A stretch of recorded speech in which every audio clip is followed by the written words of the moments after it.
काही जण पासही झाले. जे परीक्षा दिले ते पास झाले. आणि फक्त आता काही नेमके लोक उरलेले आहेत, तर त्यांना सुद्धा आपल्याला साक्षर करायचं आहे, पास करायचं आहे. तर त्यासाठी आपल्याला शपथ घ्यायची आहे.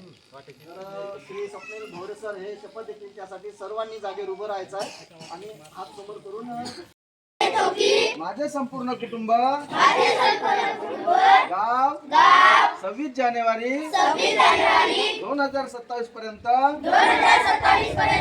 साक्षर करेल.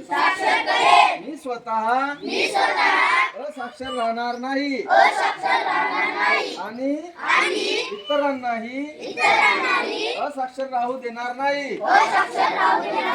मी माझ्या कुटुंबातील सदस्य, मित्र आणि समाजातील प्रत्येक व्यक्तीला वाचन, लेखन व संख्याज्ञान शिकवण्यासाठी प्रयत्न करेन.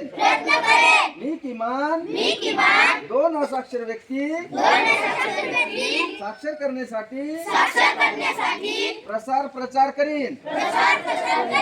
मुलगा असो वा मुलगी, स्त्री असो वा पुरुष, सर्वांना समान शिक्षण मिळावे यासाठी मी प्रयत्नशील राहीन.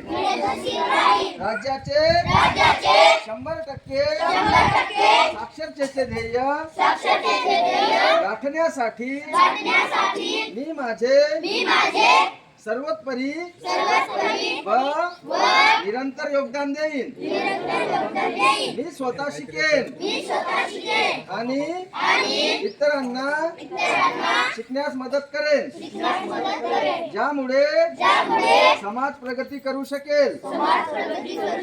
जय हिंद, जय महाराष्ट्र, जय उल्हास.